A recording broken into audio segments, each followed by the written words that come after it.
Hey everybody, I'm Curtis. And I'm Hannah. And this is Love at First Fright.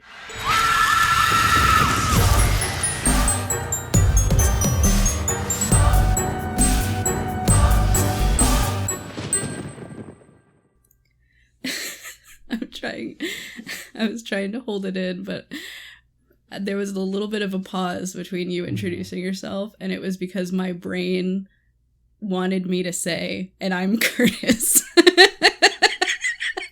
Terrible. Hey everybody, I'm Curtis. And I'm Curtis. And this is Curtis. It's an April Fool's episode. Yep. If there ever was one. I just confidently come on first. Hey every Curtis, I'm Podcast. Oh no. Well, how you doing? I'm alive. Yeah, you've been working a lot. You've got a string of work days. Yeah, I've been working a lot lately. That's fine though. I've been focusing a lot on like a bunch of different things lately. Like obviously I have work, but school is about to start. Yep, for me back again. So I've been like waiting for like the financial aid to come through, and so I can go like book shopping or whatever. Right. Digital copy shop. I'm not buying physical books. Yeah. And then I'm also in the middle of running a D&D game that I had to prep an ocean like pirate battle thing for. Oh, exciting. Yeah, and then there's a whole different D&D game that I'm about to start running, which is a very horror themed. If you don't know anything about Dungeons and Dragons, it's called Curse of Strahd. It's very much Dracula. Yeah.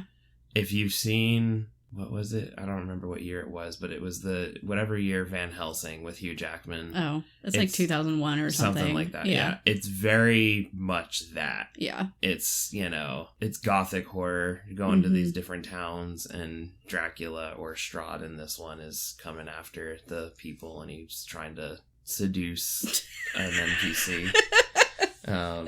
Speaking of huge jacked man, we went and saw Deadpool and Wolverine in the theater, which is like the first non-horror movie I've gone to the theater to see in a long time. Yeah. It's very rare to get me out. Well, and I kind of dragged you to it because I really wanted to see it. Yeah. And you haven't seen the first I haven't seen any of the other ones. So it started up and you were like, all right. My thought process was, hey, he wants to go see a movie. I want dinner, and I want a big soda pop. Yep.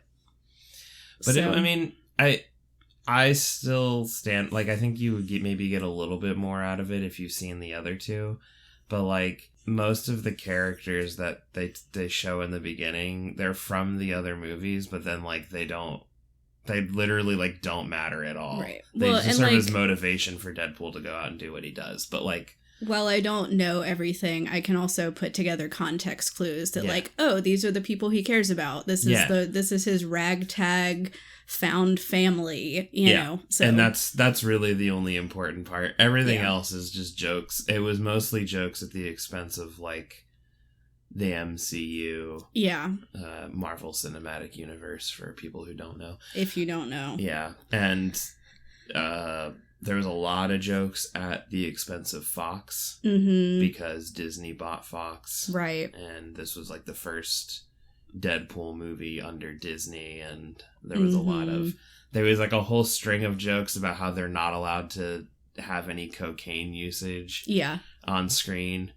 But there were a lot of jokes specifically about like different names of cocaine, like slang names of it, and that they weren't allowed to use it. So just silly stuff like that.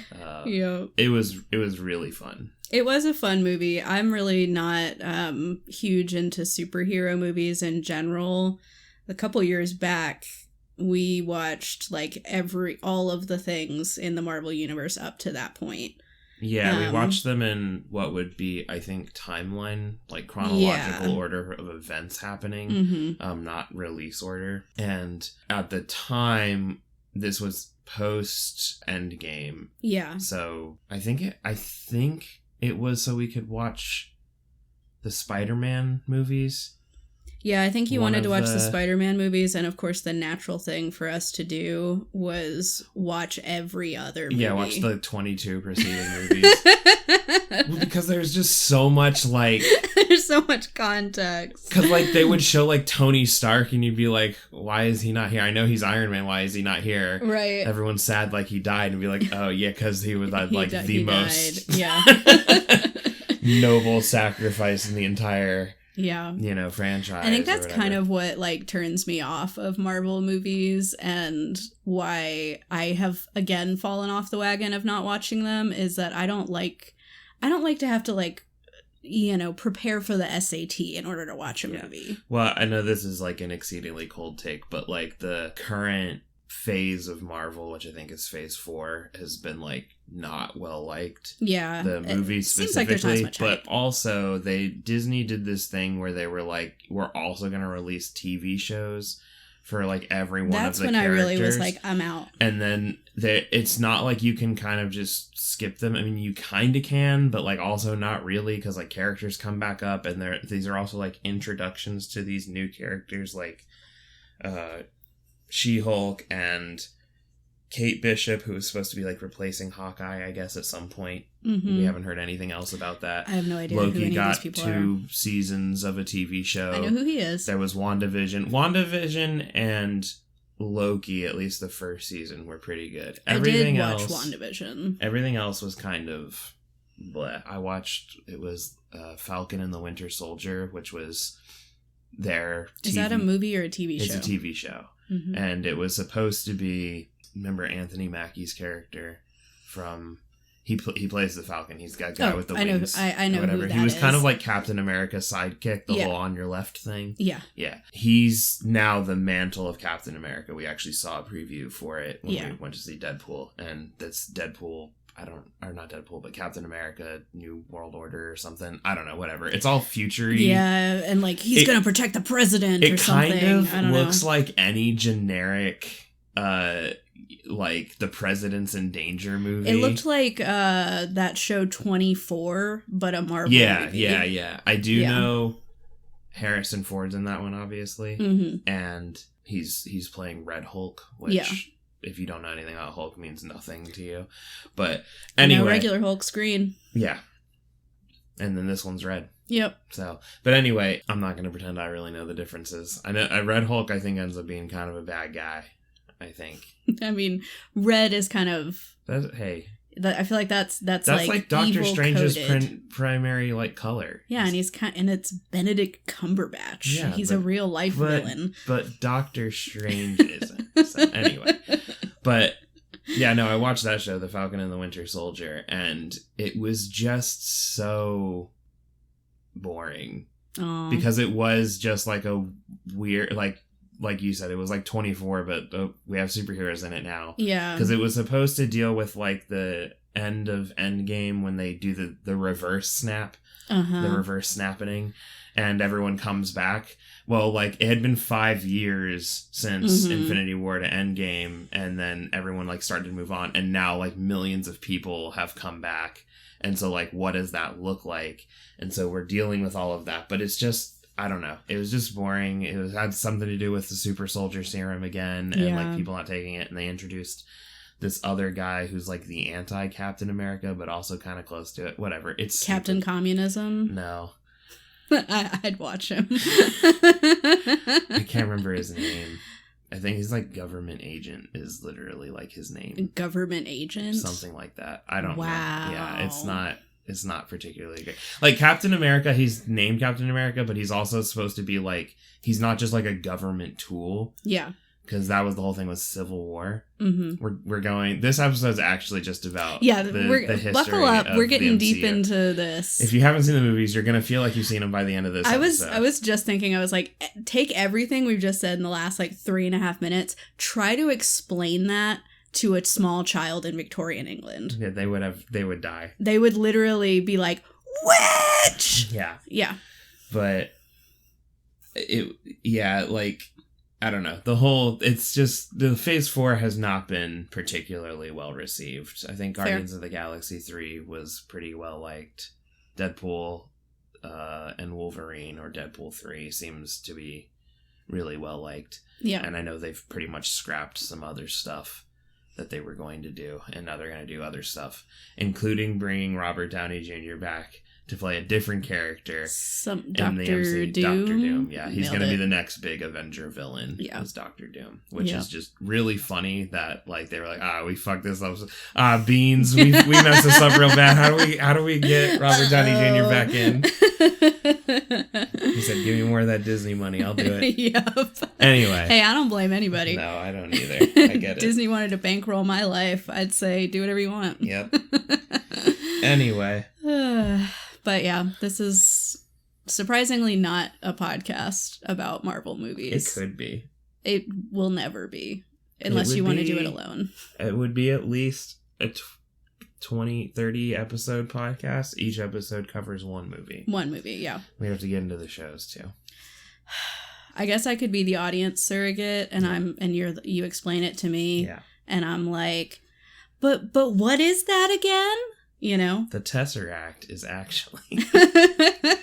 Actually, I think, but you don't even remember the Tesseract anymore. I remember that word. Mm-hmm. I think Nazis were involved at some point. Yeah, I remember that. It had an Infinity Stone in it. It was the blue one, I think. Yeah. The Tesseract itself wasn't important. That was just like a holder for the stone. Yeah, it's like a little coin purse. Yeah. Coin purse of power, of Nazi power. Okay, it's not specifically Nazi power. The Nazis wanted it because it had power. Yeah. Yeah, but this is like Indiana Jones. Like, the Ark of the Covenant isn't Nazi power. It's just a powerful artifact that the Nazis wanted. That's one interpretation. No, there's the interpretation. We watched Indiana Jones. If you came out of that movie being like, Wow, Indiana Jones, the greatest Nazi history ever made. No, Nazis gotta hate the first and the third Indiana Jones movie, and I guess the most recent one. Indiana Jones is Nazis' #1 op for sure. Yeah, he's not about it. Anyway. Speaking of Nazis, World War II. No, actually, pretty good. No, that was good. That was a good one. Thank you. On to a lighter subject. Yes, let's get into something humorous now. The bombing of Japan. Oh, God.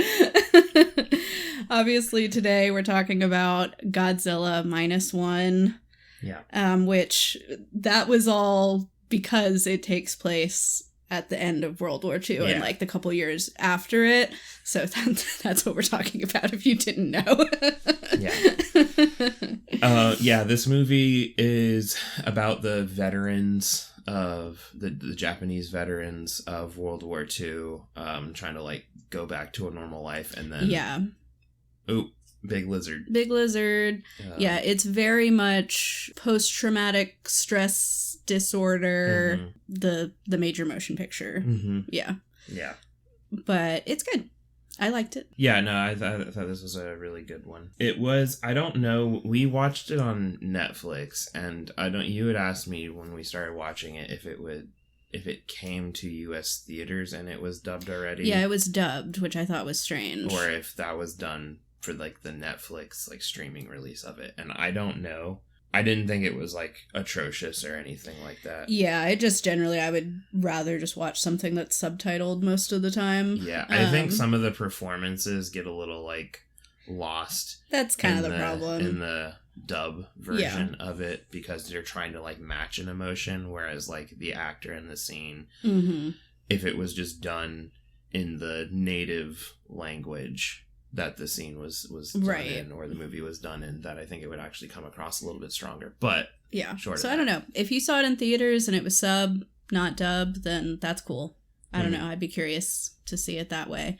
This movie did come out last year. It's a 2023 movie, and you may be asking yourself, Hannah, wait, you wouldn't ask yourself that. You would ask yourself your name. Unless your name also happens to be if you're Hannah. also Hannah. But anyway, you're like, this isn't a horror movie. And it's adjacent. It's billed as an action sci-fi movie. Yeah. But obviously, like, being a creature feature, being a monster movie, it kind of dips its toes into horror. So I also think there's something to the idea that there's more of like an existential horror to this, right? There definitely is. Like, the monster itself is pretty horrifying, but there's like, when he we'll get like into it, but like when he comes back, the main character, the lead from this, when he comes back from the war and he's walking through the ruins, just rubble, and he finds his town. house, and he's informed that both of his parents are dead, and like a lot of the movie is centered on like him feeling guilty, and what is he supposed to do with his life now, and like torn between like I don't deserve this, and also like I have to go on living for reasons we'll get into. Right. But yeah, it's I think that's why, like, I'll just say full disclosure up front, I'm not a big Godzilla fan. Mm-hmm. I don't know that much about it except for the broad strokes of, Big Lizard, who Godzilla is. I've seen a few of the movies here and there randomly over the years, but I'm just not a big fan of big monster movie. And I think it is because, and it's not to say that this means that they aren't good movies. Yeah. It's just that as a horror fan it doesn't really do it for it doesn't you. Scratch that itch. It gives me the same feeling as like an action movie. So it's like, you might really enjoy John Wick, but it's not a horror movie. Yeah. Which is like, that's okay, because that's what it is. Yeah. But I think that's just why I haven't ventured too much into it. It doesn't quite scratch that itch for me. That's fair. I'm similar in that, like, large creature feature movies like this are not something I particularly go towards when I'm looking for like a horror movie. Like, I think a similar thing is like the Meg. Yeah. Or Meg. More Meg of an 2, action. The Trench or whatever. Yeah. Like Big Shark, which is pretty scary. Super entertaining. But also, it's like, it's definitely an action movie. Like, there's extended scenes where Jason Statham's fist fighting a dude. Yeah. Put Jason Statham up against Godzilla. Jason Statham would win. It wouldn't be a fair fight. Every time. Yeah. It wouldn't be a fair fight. Do you know who he is? He's the beekeeper. He's the beekeeper. What's he going to do with that? Nothing. Godzilla can't do anything. Beekeepers are an extra governmental. Nobody has any jurisdiction over them. Nothing. Yeah, but anyway, all that said, I did genuinely enjoy this movie. Yeah. It is very much like an action movie, but it also is, it kind of leans into drama as well because of this focus on like rebuilding after war and the effects of war, and definitely some metaphors and discussion about like the use of nuclear weapons and things like that. So I did enjoy it as a movie, and I thought it was worth a watch, which is, cool, because it's not necessarily one that if it weren't for this podcast, I don't know that I would have sought it out. Yeah. But I'm glad I watched it. Yep. I think it was a really cool take on Godzilla. I have seen a lot of the older Godzilla movies. Like the really like black and white ones. Yeah, black and white ones. There's one where Godzilla at one point does a bicycle kick towards another kaiju. It's like balancing on his tail. Nice. And flying towards. I love that. They're very comical. Yeah. And I feel like at a certain point they kind of lose the plot. Yeah. There a little bit. But this is a really cool one. There's another one, and I don't know the name of this Godzilla movie, but like there's another one where like Godzilla is like really messed up from like the radiation and stuff. And that one's particularly like horrifying. Actually, I think would lean more towards like a horror movie thing. Yeah. Like it has like its mouth like splits apart, like how aliens have the like 4 different sections thing, and it like has these different kinds of energy beams that it shoots out. At one point it like excretes this like gas that literally like melts people and stuff. Like it's a truly horrifying rendition of it. Not cool. Which I think is a cool way to go with Godzilla, and I think probably more the point rather than just like dude who shows up and like fights dinosaur other doing things, karate. which is also cool. Yeah. But like Godzilla versus Kong is a different kind of movie. It's a whole other thing. Than what even this is. Yeah, for sure. For sure. I guess I should give a little background before we start getting too deep into the movie. So this one was written and directed by Takashi Yamazaki. Mm-hmm. And in case you didn't know, it did win an Oscar for Best Visual Effects. Yeah. Which I think was earned. Yeah, you can tell looking at this. Yeah, it looks really good. Mm-hmm. The sort of plot summary, in a word, is set in post-world Japan. A former kamikaze pilot suffering from post-traumatic stress disorder after encountering a giant monster known as Godzilla attempts to rebuild.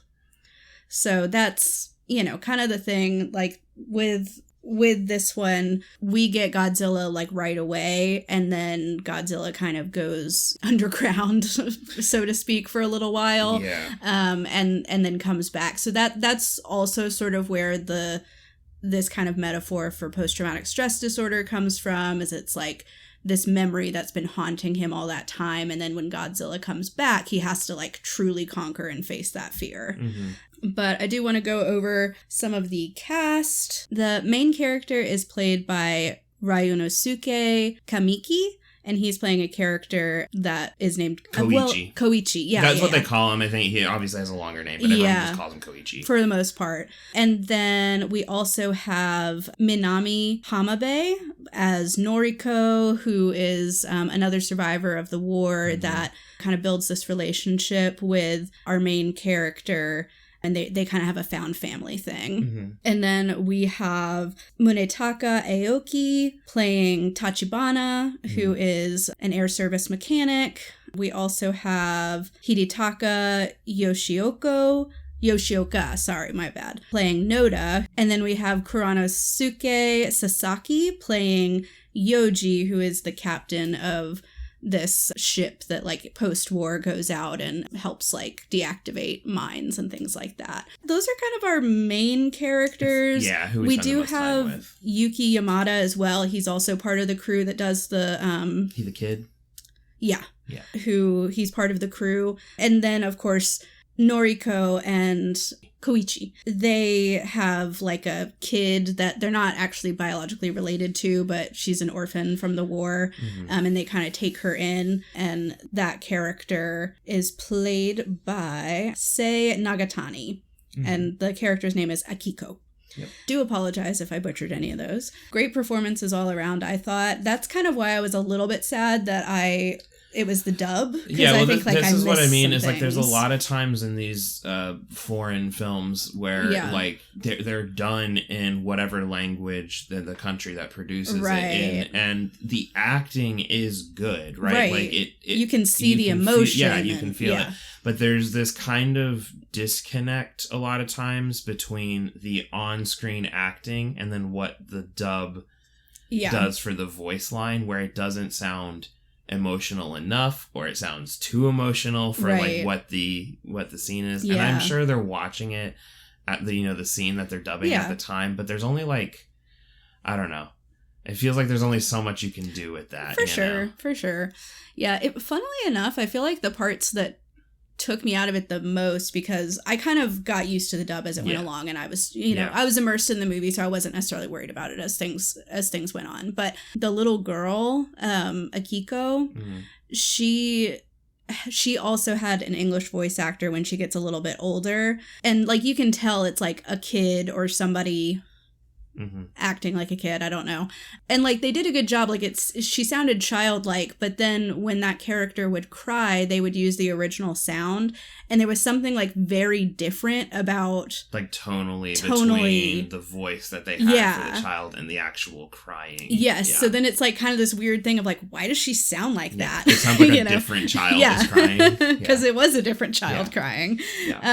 So there are definitely some, there's some quirks that are going to happen with the dub. If you have an opportunity to watch it subbed, that'd be great. Or if you prefer a dub, I really don't think it was bad. There was just a couple of it's not. It's your standard thing with when you watch something dubbed. There's going to be some things that you notice, whatever. The primary reason I consume anything that is dubbed like that is and I wouldn't do it for this movie because I think you should watch it with your full attention, but like anime, right? I'm not like if you're multitasking, but if I'm multitasking, having it dubbed is good because then I don't need to necessarily see what's happening on the screen. I can be doing whatever else I'm doing and I can just hear what's happening. I will also say, because I'm an anime enjoyer, and I think that anime has a bit of an advantage because unless it's like a really bad dub where like the acting is terrible, because they're animated, you don't feel as much the like disconnect between the actor and the voice. So I feel like it doesn't like disrupt me as much. Yeah. You know? No, I agree. All that said, really good performances all around. But yeah, where do you want to start? Should we start from the beginning? The movie starts out, there's a plane landing.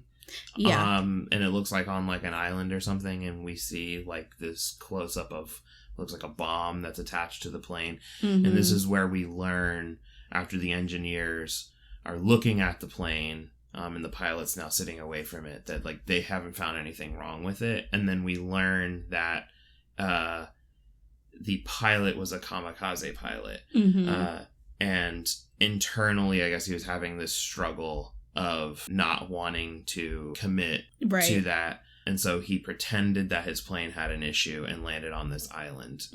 What ends up happening while he's there is he sees these like floating deep sea fish. Yeah. And he's like, that's kind of weird, isn't it? And then Godzilla shows up later that night, I guess, and basically decimates the entire island. Yeah. He has a chance to shoot Godzilla.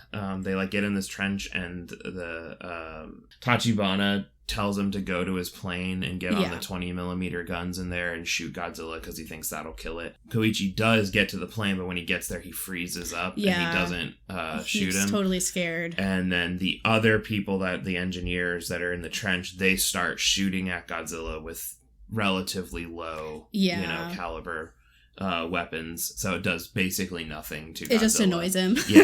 And then Godzilla proceeds to like just wipe them all out. And the only survivors of this that we see are Tachibana and Tachibana and Koichi. From it, Koichi ends up getting knocked out, and from I guess when his plane explodes, he gets out of the plane and then I think he starts running, because he hits his head on the ground in the chaos.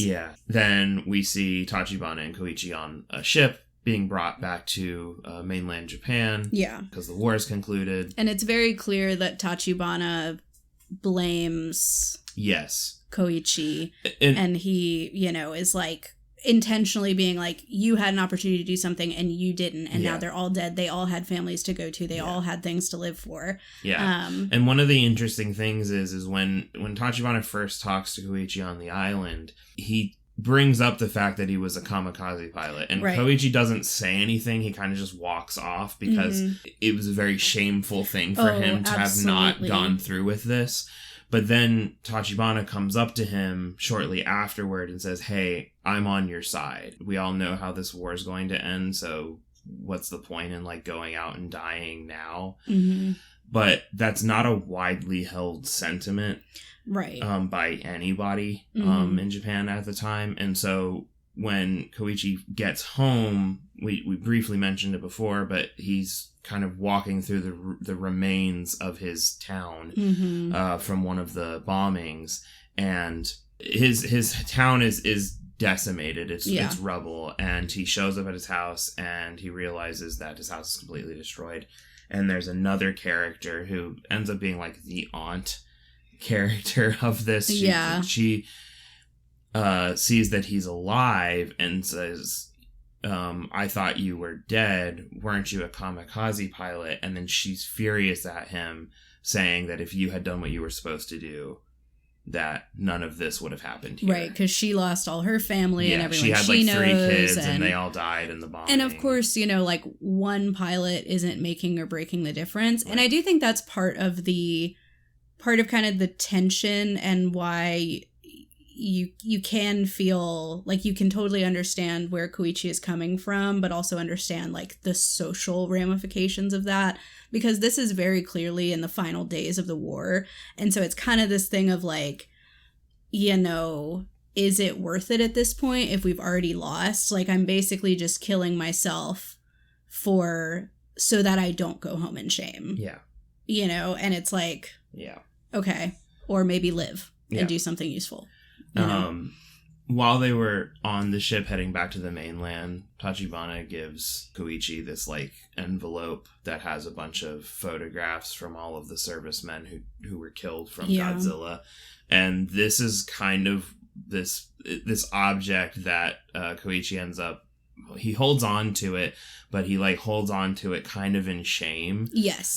It's this thing that like, it's a constant reminder that like he not only fled when he was supposed to be the kamikaze pilot and go attack whatever he was supposed to attack, but he froze up and all of these engineers died, which like you can as an audience member be like, it wouldn't have mattered if he fired the gun. Yeah, we know everyone there would have died regardless. Right. But they don't know that. Yes. Right? Godzilla is this like mythical creature that the local islanders on this island or around here called Godzilla. Right. And nobody really knows anything about it. And at the time when Godzilla shows up on the island, they're like T-Rex size. Like they're big, but they're just like a normal dinosaur size. Yeah. We get these jump forwards in time where so many months have gone by or like a year has gone by or whatever.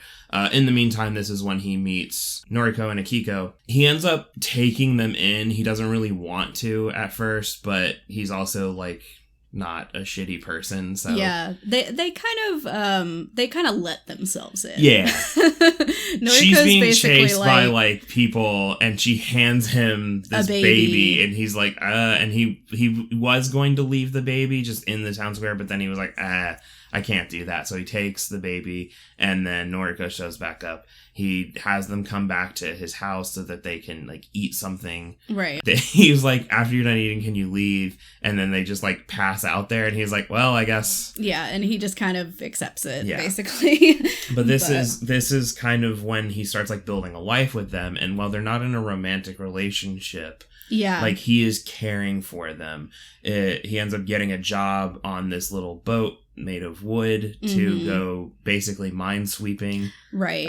And they're specifically doing a wooden boat because it's these magnetic mines. So it's their best option, even though it seems really rickety, but it's a lot safer. Yeah. During this, we get a cut to another nuclear explosive test. I believe it's the Bikini Atoll test, I think is what it says. And Godzilla, I guess, happens to be in the area when this goes off. Yeah. And we always see is like basically Godzilla like absorbs the radiation from the explosion.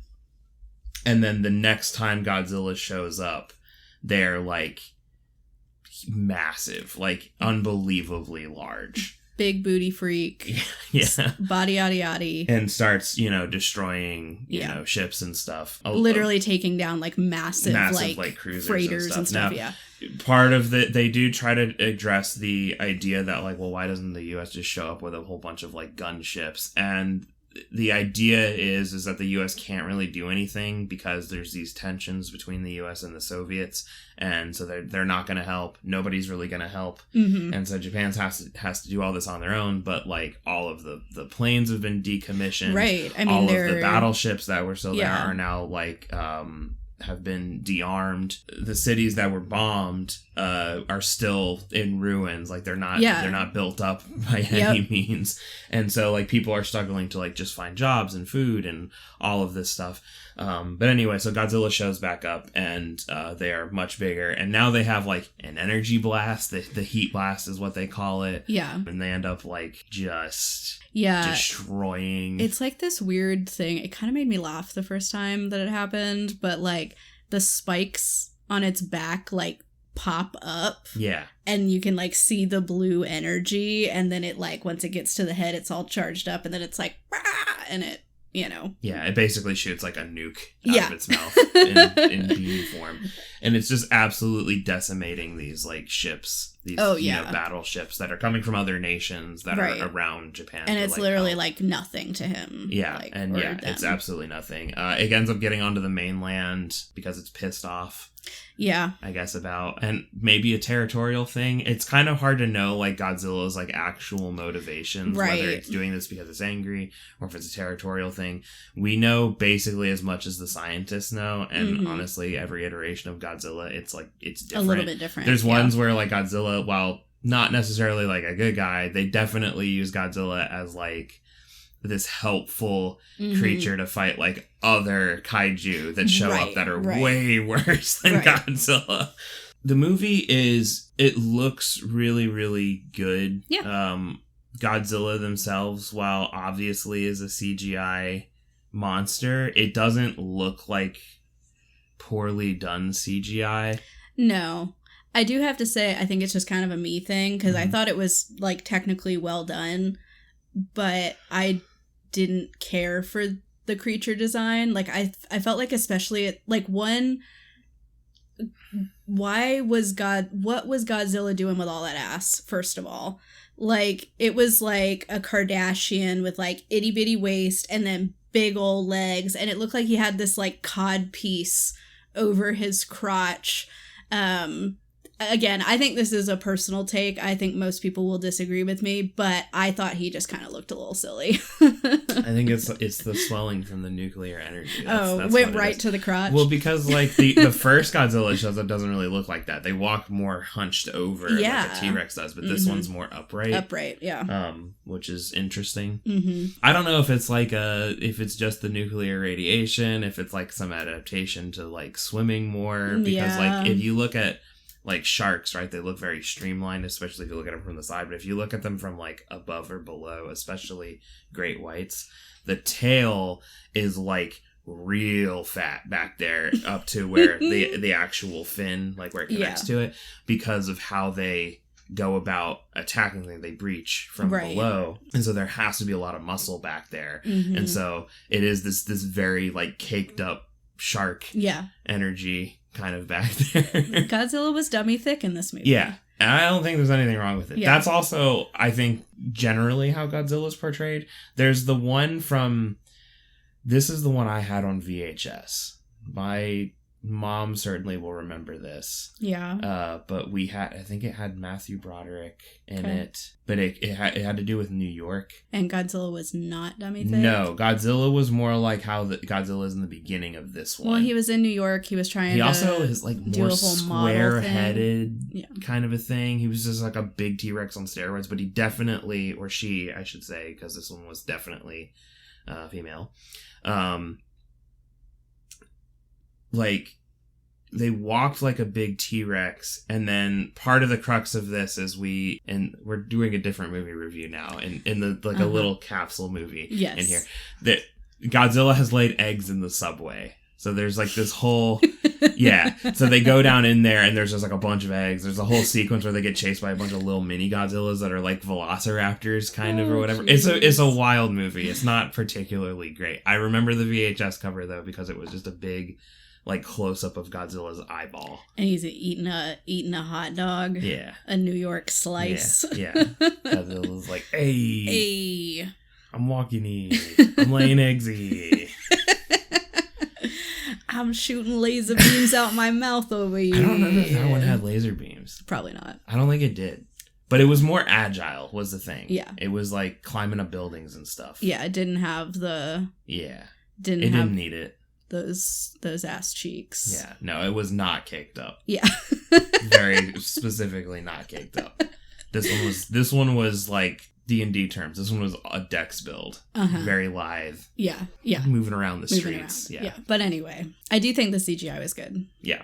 And like, it looked really good. Monster design, if you care for that aside, whatever. And again, that's personal opinion. It looked really good. But, I mean, I thought a lot of even like outside of Godzilla, which of course that was CGI and everything, but they clearly did a lot of like effects with water and like buildings crashing and all of those things, and I thought it all looked pretty good and seamless. So a lot of those, particularly I think the building effects were like really good. There are some scenes with the water where you can kind of like, oh, that's a CGI you can wave see a little bit that's happening there, but like when Godzilla's on the mainland and like messing breaking buildings up, can't a lot even of that tell. stuff looks like real. It looks real. It's crazy. So that I thought was really cool. Yeah. And I was actually reading, because when I was putting together the cast list for my notes, I was on the Wikipedia page for it. And I guess there's like a weird thing with this movie where like they're being very coy about how much it costs to make this movie. And like there's like no real figure out there, but then they'll be like, we made this for like a lot less than you're thinking, basically.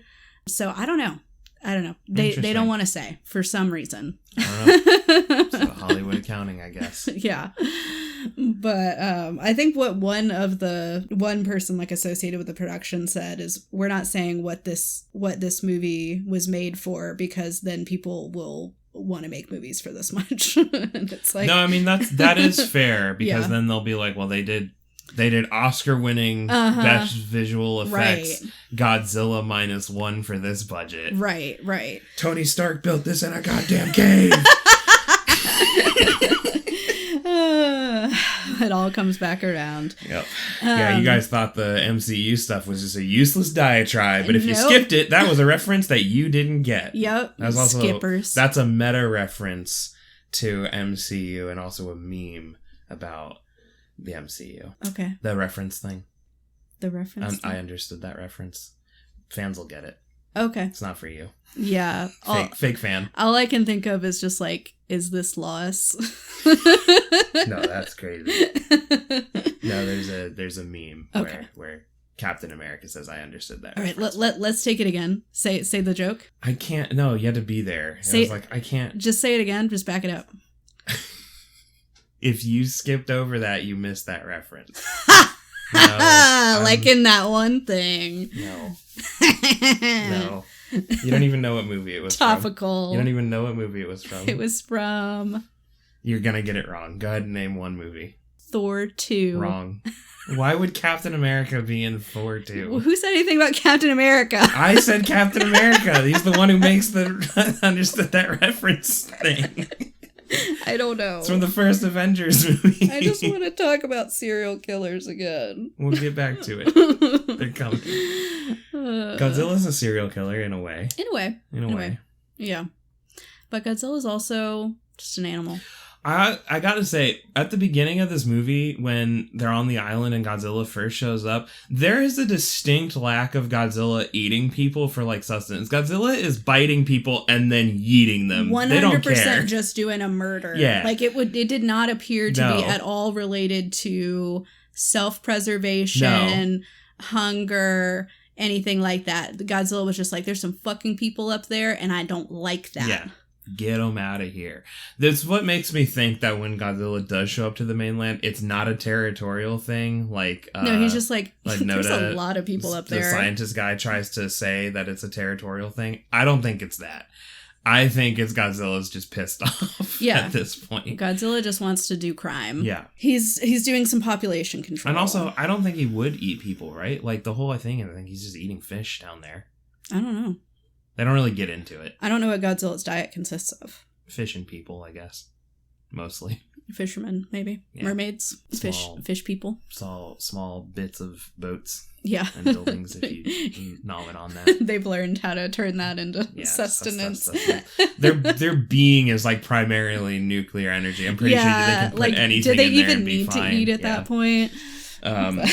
But you know that they're eating something because you don't get that thick without a good diet.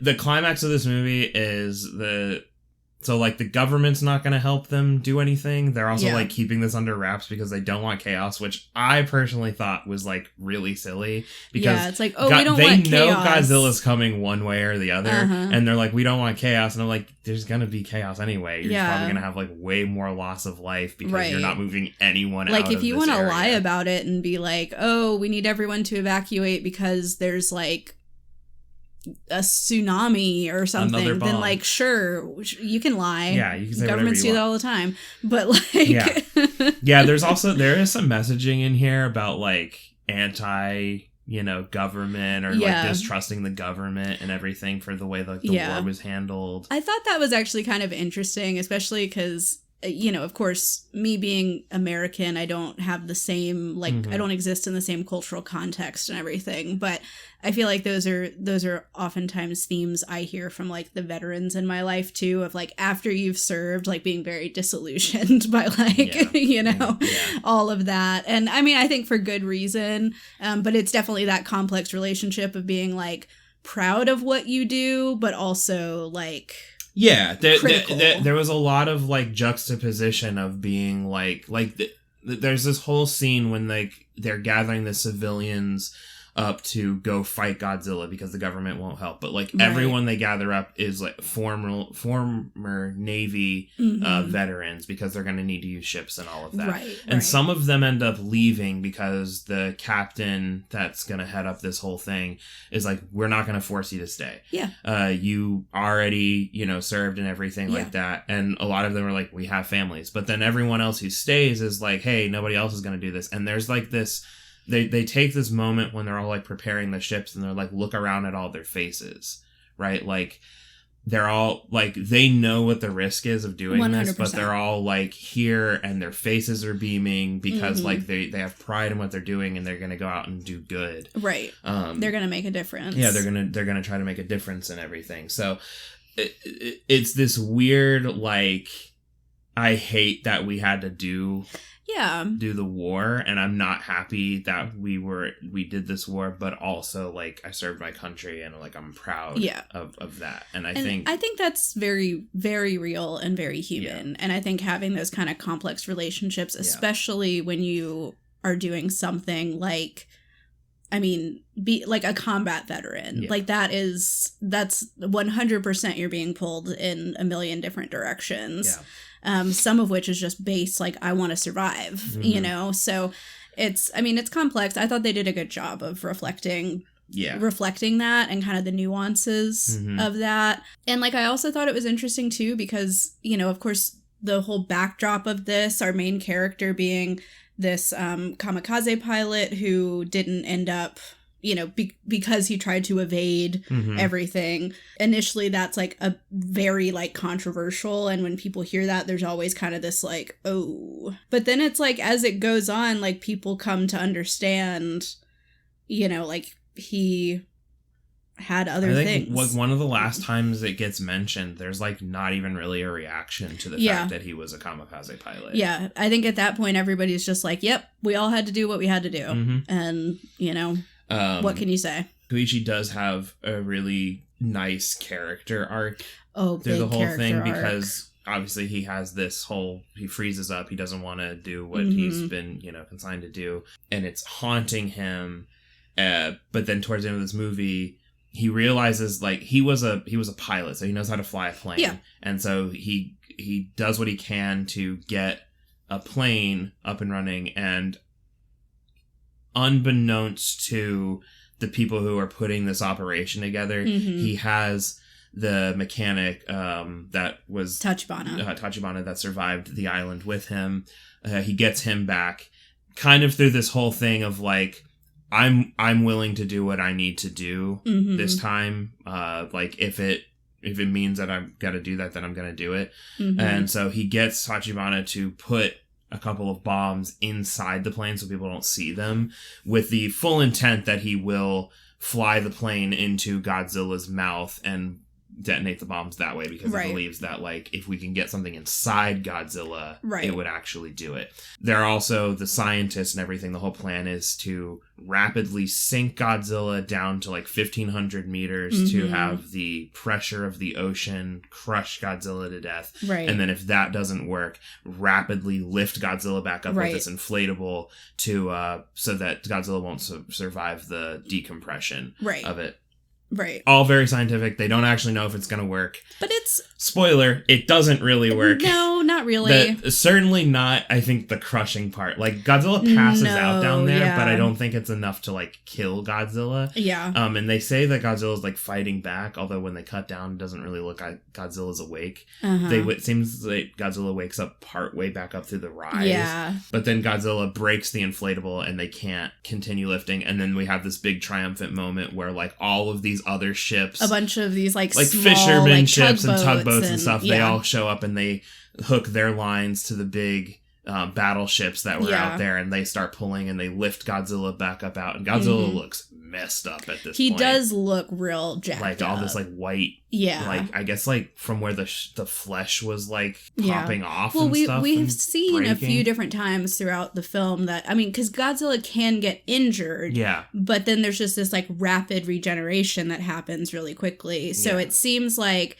it did have an effect, the pressure and then the decompression, but it wasn't enough. Like, I think that's kind of the issue they've run into, is that they'll do things that injure it, but it's not enough at once where it can kind of overcome. Like the first time when they learn that Godzilla has this regeneration thing, they're out there on the boat with the mines, and the government is kind of like, hey, we're keeping this on the down low. You're going to go out there and see if you can stop it until this other big warship that we're getting on loan from somewhere else can come help. And so they have a couple of mines, and they get one into Godzilla's mouth. It's very Jaws. Yes, it was. That was a fun scene. Yeah, that whole scene's actually very Jaws inspired, I feel like. But they end up shooting the mine inside Godzilla's mouth. It blows up, and there's this big gaping hole in the side of like Godzilla's mouth and head, and then you just see it go like, and it like heals, and they're like, shit. Yeah, and that's when they're like, never mind. There were so many times throughout the movie where people would be like, is it dead? And I'm like, clearly not. No. Clearly not. We got 45 minutes left of runtime. Of course it's not dead. But anyway, so they show this scene when the engineers are like putting stuff on it, and Koichi's not there yet to get the plane. And he looks at the seat, and he kind of gives this like knowing look at it, and he's like kind of patting it. And then Koichi shows up later to get the plane. He's being shown stuff about the plane. He's like, I put the bombs in there, this just like you asked. There's a safety switch for the bombs. You got to pull that just before you go into the mouth. And then we pull out, and you hear him say, and also one last thing, and then we cut from the scene. And then we get into the whole thing. Koichi uses the plane to get Godzilla off the mainland back into the trap that they've set. And the trap does go off and everything, but then Godzilla comes back up out of the water and is about to shoot their big heat beam thing or whatever. And just before this happens and all hope is lost, Koichi comes swooping in with the plane and slams it into Godzilla's mouth after pulling the little safety thing and on the his bombs. Friends are watching. Yeah, they're like, no, and they were all worried that he was going to try to pull something like this as a redemption thing. He's very much sent these signals of like, I don't deserve to be here, and like, this is my one chance to like make it right, you know? And so they're like, oh no, he's actually going to do it. And so the plane goes in the mouth, blows up, Godzilla just kind of like slumps there. And then they're like falls apart. And then they're like, oh wait, look, and they see Koichi has a parachute. And then this is like the one big scene that like they did not need to put this in. I was kind of annoyed by this. They then cut back to the scene in the hangar where they're working on the plane, and they make the subtext text. Where he just like, I also installed an ejection thing. You activate it by this lever. And Koichi's like, what? And he's like, you need to live. And we're like, I mean, we got it. We put that together when we saw him come. You showed like two things that were pretty explicitly, they were only going to be that. We didn't need you to go back and spoon feed us. I also installed the thing so you're not going to die. Don't worry about it. I think, honestly, like, that kind of annoyed me too, but I feel like the real reason it was there was so that we got the emotional payoff of, like, Tachibana kind of forgiving him. I will say, I think that is fair. Because even though he does agree to do this whole thing, he's still, like, he's not letting up on Koichi. Like, he very much views him as a coward, views him as being responsible for the death of all his, his friends, and he's a hard ass about it the whole time, so I think it was more so that we could have that moment of him being like, you've got to live, you're doing the right thing, and I don't know that there's like another way to do it, but except for to not leave it as like a big reveal for the audience, you know what I mean? I will say my favorite part that I just have to talk about because it made me laugh so hard was in the lead up to them setting this trap for Godzilla. They had another vessel out in the bay or the harbor that was it was this playing was so like funny. Godzilla sounds to try to lure it over, which did work. Yeah, it was a decoy vessel. Yeah, and Godzilla, comes up to it, and we're on this place where all the ships are going to launch from. Yeah, it's the dock. And there's like a that's the word for it. Couldn't think of it. And there's like a loudspeaker where someone is very clearly like giving instructions and updates. Godzilla has been spotted by the decoy vessel. Everyone get to your ships and set sail as soon as we... So that's all perfect. But then there's like a moment of silence, and then the decoy ship goes flying out of the ocean, soaring through the air, crashes. Everyone stops and is looking at it, arcing over. It's like slow motion, crashes into a building, explodes into fire, and then there's like another beat, and then... the person on the fucking loudspeaker comes back and goes, "The decoy vessel has been destroyed." It was really funny, the timing of it. Yeah, both of us laughed really hard at that because that was really funny. I know that wasn't just for the people there, because obviously, like, there are people like Koichi who's in the plane who's getting, like, updates. Yeah. So, I understand why it was said, but there's just something so funny about, like, we stewed in that moment and watched everyone's reactions to it, and then just, the decoy vessel has been destroyed. Just imagining, like, the person coming over the thing, like, that was a different boat. Everything's still on. Yep. Keep doing it. That boat looked just like the decoy boat. But I cannot stress it enough. Was not the decoy boat. That's the decoy's decoy. Okay. Yeah, that was a different decoy boat for a separate Godzilla. There's a different one further up the coast. So funny. Oh my god. Yeah, no, that was a very good scene. But yeah. Good movie, and of course, kind of an uplifting ending. He does survive, and he gets reconnected with, of course, Akiko, the little girl. Yeah. It's also important to mention earlier in the movie. Yeah, we somehow glossed over this. We skipped over this. And it's critical. Because I don't want to, like, scene by scene the movie or whatever. But Noriko, the woman that he's sort of built this life with, when Godzilla comes onto shore and destroys all those buildings and everything, she gets killed in, and she also kind of like sacrifices herself by shoving him into like an alleyway. Yeah, so he gets protected from this blast and heat beam thing. Yeah. And like that is really a point too where Koichi is just like... Well, like the morning before, or that morning, he like woken up and he was like, do I finally get to live my life and like dream again? Like they had this like moment where he just like unloaded all of his like pain and trauma and shame and like bonded, and he's like feels so free and uplifted, and then this immediately happens. And so that's when he really... and he's like, sinks back down into like, I don't deserve to be here, you know? But anyway... What I will say is that at the end, when he's getting reunited with the neighbor, who's like the little auntie to Akiko, the neighbor hands him this telegram that she received, and we get a very, emotional reunion of him holding Akiko, running through a hospital, going around the corner, and then he sees Noriko in a bed, recovering from injuries.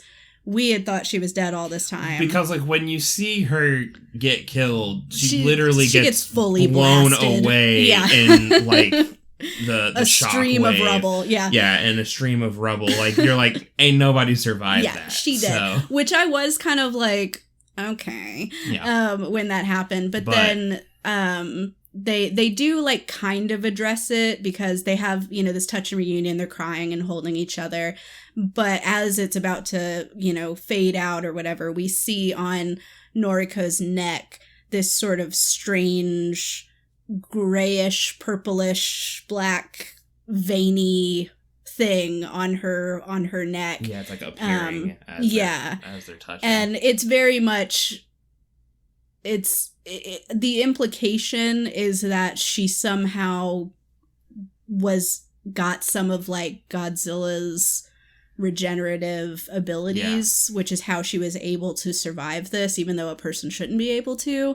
But they kind of leave that as like a little bit of a cliffhanger of like, we don't know what the next step or the resolution of that's going to be. Yeah. We also, as Godzilla is like sinking down to the depths of the water, like one of the last shots is Godzilla's body, after it had like crumbled apart and like the radiation shot out of it, nodules, whatever, just like puffing up on it, and then it like seems to like start moving or whatever, and so like implying that Godzilla's not actually dead. They've just like injured it for a while. Might be out of commission while it recovers, but which I mean does make sense, because like we were talking about, like this is technically a prequel to some of the things that some of the, you know, movies that have been made, because this occurred in the 40s.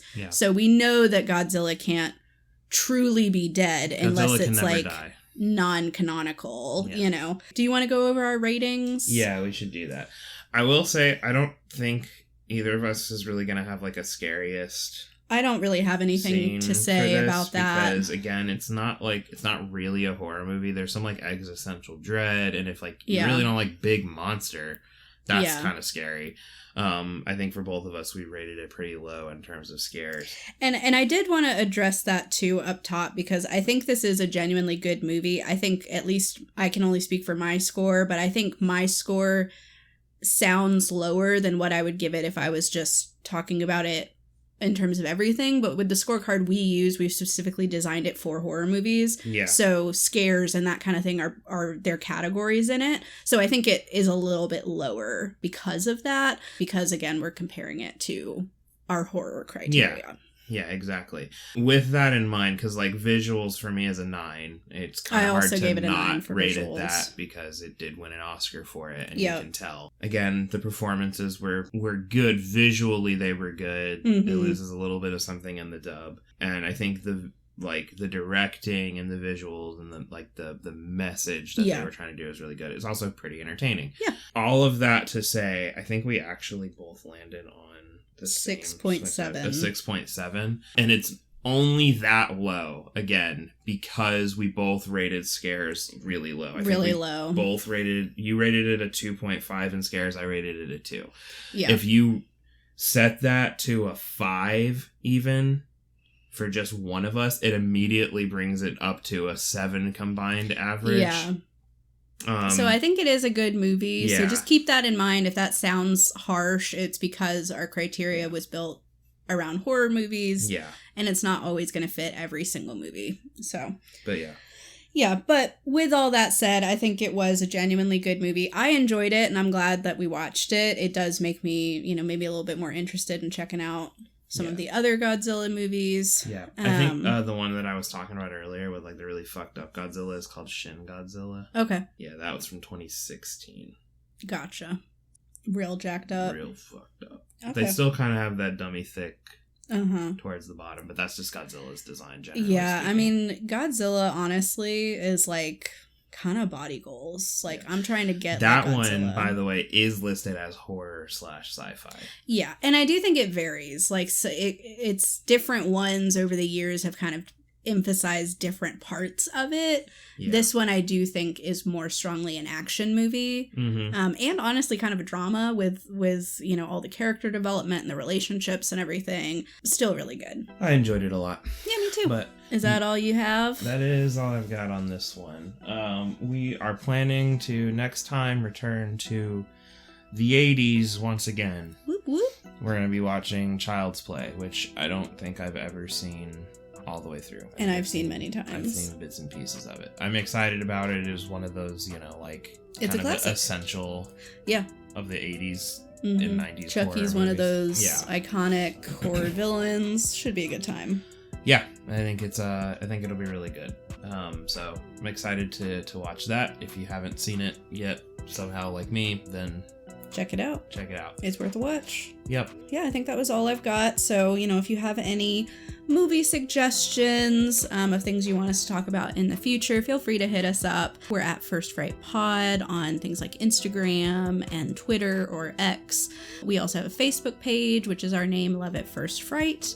And then, of course, you can email us. That is firstfrightpod@gmail.com if you want to send us a message with any feedback, suggestions, or other hot takes. Yeah, so look forward to hearing from you and look forward to seeing this next one. Me too. As always, scare well. See you next time. Bye. Was that supposed to be the Godzilla? Kind of. It started to sound like a goat or a sheep at the end of it. Damn it.